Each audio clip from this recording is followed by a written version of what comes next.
पौराणिक ग्रंथों में युग का मान अलग अलग है। पौराणिक ग्रंथों के अनुसार 4 युग होते हैं: सत, त्रेता, द्वापर और कली। कहते हैं कि कलयुग में पाप अपने चरम पर होगा। वर्तमान में कलिकाल अर्थात कलयुग चल रहा है। ग्रंथों में इस युग में क्या क्या होगा या घटेगा यह लिखा गया है। यह भी है कि इस युग में जब कहीं भी प्रलय होगा तो सिर्फ हरि कीर्तन ही उसे बचाएगा। तो आइए जानते हैं कि कलयुग के संबंध में ग्रंथों में क्या लिखा हुआ है। पहले बात कर लेते हैं सतयुग की। सतयुग में प्रतीकात्मक तौर पर धर्म के 4 पैर थे।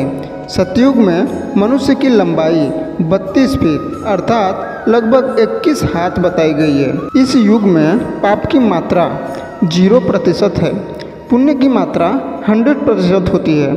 यहाँ पर राजा हरिश्चंद्र हुए थे।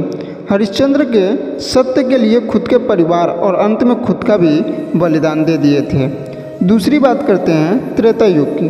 त्रेता युग में धर्म के 3 पैर थे। इस युग में मनुष्य की लंबाई 21 फीट अर्थात लगभग 14 हाथ बताई गई है।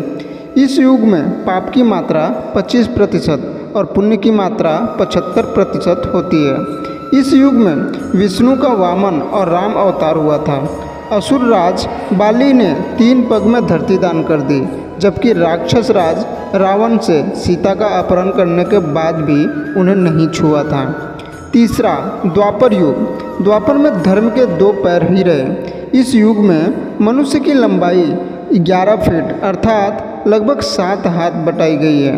इस युग में पाप की मात्रा 50% और जबकि पुण्य की मात्रा भी 50% ही थी। मतलब यह है कि इस युग में आधे मनुष्य पापी और आधे मनुष्य पुण्यात्मा थे। इसी युग में महाभारत का युद्ध हुआ था। यह युद्ध धर्म युद्ध ही था। श्री कृष्ण ने धर्म की रक्षा की थी। अब बात करते हैं कलयुग की। द्वापर में 2 पैर और कलिकाल में धर्म के पैरों का कोई नामो निशान नहीं है। धर्म अब पंगु बन गया है। इस युग में मनुष्य की औसत लंबाई 5 फीट अर्थात लगभग 3.5 हाथ बताई गई है। इस युग में धर्म का सिर्फ 1/4 अंश ही रह जाता है।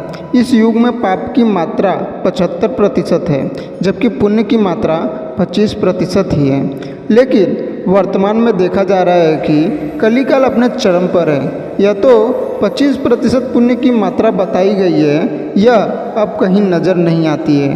महज 5% ही पुण्य कहीं बचा होगा। अब तो चारों तरफ पाप ही पाप नजर आता है। आओ जानते हैं कैसे। कलयुग का वर्णन करते हुए श्री कृष्ण कहते हैं कि कलयुग में ऐसे लोगों का राज्य होगा जो दोनों ओर से शोषण करेंगे, बोलेंगे कुछ और करेंगे कुछ, मन में कुछ और कर्म में कुछ। ऐसे ही लोगों का राज्य होगा। इसी प्रकार कलयुग में ऐसे लोग रहेंगे जो बड़े ज्ञानी और ध्यानी कहलाएंगे। वे ज्ञान की चर्चा तो करेंगे, लेकिन उनके आचरण राक्षसी होंगे। बड़े पंडित और विद्वान कहलाएंगे, किंतु वे यही देखते रहेंगे कि कौन न सा मनुष्य मरे और हमारे नाम से संपत्ति या पद कर जाए।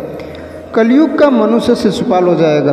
कलयुग में बालकों के लिए ममता के कारण उन्हें अपने विकास का अवसर ही नहीं मिलेगा। मोह माया में ही घर बर्बाद हो जाएगा। किसी का बेटा घर छोड़कर साधु बनेगा तो हजारों व्यक्ति दर्शन करेंगे, किंतु यदि अपना बेटा साधु बनता होगा तो रोएंगे कि मेरे बेटे का क्या होगा।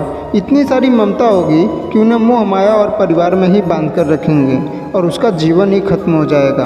अंत में बेचारा अनाथ होकर मरेगा।